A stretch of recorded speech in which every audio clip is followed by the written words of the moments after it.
Friends, we left off yesterday with Peter's big confession. It seems like he's had a light bulb moment, right? What does he say? Jesus asks him, "Who do you say that I am?" And he responds, "You are the Christ." You are the Christ. The word Christ, Christos, in Greek, means the same thing as the word Messiah in Hebrew. They both mean anointed one. So, in a sense, Christ and Messiah are like synonyms. They mean the same thing. So when Peter says, "You are the Christ," he is saying, "You are the Messiah. You are the anointed one. You're the chosen king that we have been waiting for, who is going to set things right here and bring God's kingdom and lead us forward." And it seems like maybe Peter's getting it. After all of their misunderstandings of Jesus and what he's doing and the significance behind his mission, maybe the light bulb's going on. But in our reading today, we realize that he's only halfway there. Because Peter has not yet grasped what it means for Jesus to be the Messiah. What does it look like? And so Jesus tells him and the rest of the disciples what's about to happen. Here in verse 31, Mark tells us, "He began to teach them that the Son of Man must suffer many things and be rejected by the elders and chief priests and scribes and be killed, and after 3 days rise again." And he said this plainly. He was shooting straight with them. He didn't mince his words. And Peter took him aside and began to rebuke him. But turning and seeing his disciples, Jesus rebukes Peter and says, "Get behind me, Satan, for you are not setting your mind on the things of God, but on the things of man." And calling the crowd to him with his disciples, he said to them, "If anyone would come after me, let him deny himself, take up his cross, and follow me. For whoever would save his life will lose it. But whoever loses his life for my sake and the gospel's will save it. For what does it profit a man to gain the whole world and forfeit his soul? For whoever is ashamed of me and of my words in this adulterous and sinful generation, of him will the Son of Man be ashamed when he comes in the glory of his Father with the holy angels." If you have been following Jesus for a while, I think these words are probably familiar to you. This language around picking up your cross and following Jesus, this idea that the Messiah will suffer and die and be raised after 3 days. But I want us to resist the temptation to just run right through this and let it stay familiar. Can we treat it like it's strange, like we've never heard it before, like this is completely new information? Can we put ourselves inside Peter's shoes, right? And imagine hearing about the fact that the Messiah is going to the cross and to be raised after 3 days for the first time. Think about how astonishing that would be. Their world is being turned upside down because here's the thing. In the first century Jewish imagination, what did they want the Messiah to do? We've talked a lot about the first century Jewish culture and the state of Israel at this time. What do they want a Messiah to do? Kick out their oppressors, right? Oust the Romans, oust Herod, kick out all of the people who are taxing them and hurting them and killing them. They want the Messiah to revive the temple system, probably establish the sovereignty of Israel once again, right? These are all of the messianic dreams that they might have. And so if that is what they are hoping the Messiah will do, imagine hearing that Jesus is headed towards a cross. He's going to die. I think with that in mind, it makes sense why he rebukes Jesus and says, "What are you saying, Jesus? Like, this can't happen.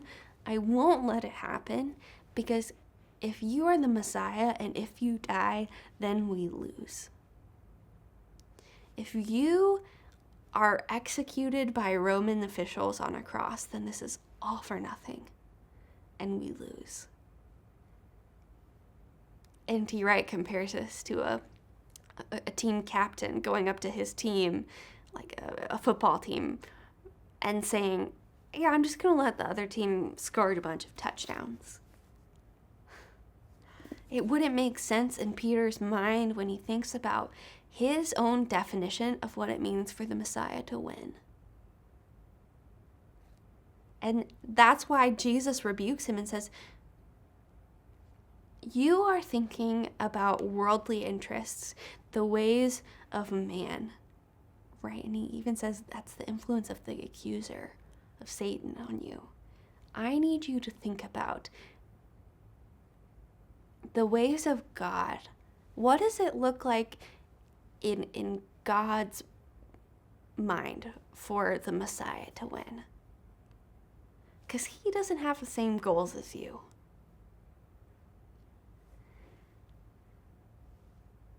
Jesus has to walk the disciples forward towards an understanding of the fact that the Messiah dying is winning. The game is not lost if Jesus goes to the cross. In fact, the game is lost if Jesus doesn't. This is the only way to win. This is God's plan. This is what he wants. This is how he is going to save the world. And so for the first time, these disciples are learning that this is not just risky, right? I think they know by now that Jesus is at risk. They just heard about John the Baptist being beheaded, for goodness sakes. Remember, we just talked about that. They know that there is a risk for somebody like Jesus at the hands of Roman officials, at the hands of Herod. But this is the first time they are trying to wrap their minds around the fact that Jesus is not just risking death, he is purposefully walking towards certain death. It's not just possible or maybe even likely, it is a certainty. And that is actually how we win. And what's more, Jesus asks them to follow him, take up their own cross, and follow him.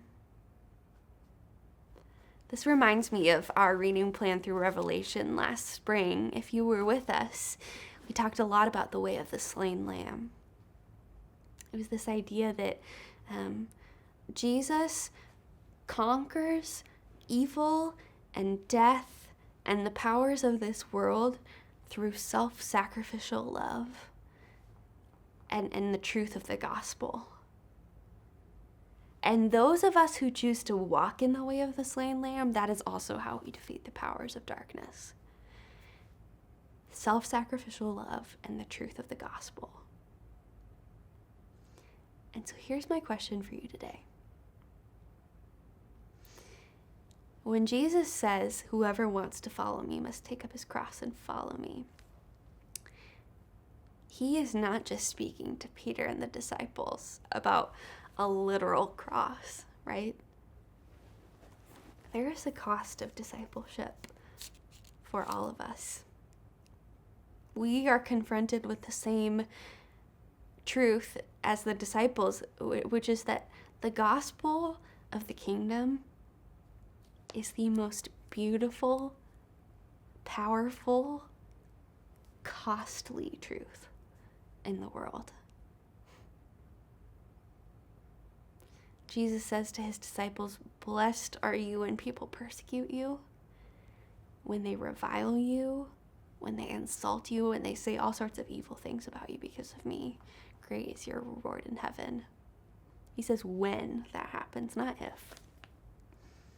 There's a cost of discipleship for all of us, and it probably isn't a Roman cross. But what is it for you? I think when I reflect on what this means for me, I wonder, how often does following Jesus, does walking in the way of the slain lamb, demand that I go against the status quo? That I be brave enough to be different, even if people look on me with contempt, even if they think I'm foolish or naive or dead wrong. And am I willing to do that? Am I willing to pick up that cross? For you, maybe this means that your relationships change, that the relationships you have with your family or your friends look different because they don't believe what you believe. Maybe this changes how you spend your money, how you use your resources, what you do with your time. What is the cost of discipleship for you? And may we hear Jesus reminding us that bearing that cost is not losing, it is winning. Whoever wants to save his life will lose it, but whoever is willing to lose his life will gain it. What is the cost of discipleship for you? And can you hear the words of Jesus reminding you that this is how we win the game? It is how we push back darkness, and it is how we walk towards true life. We're not losing anything, we are gaining. Take care, friends.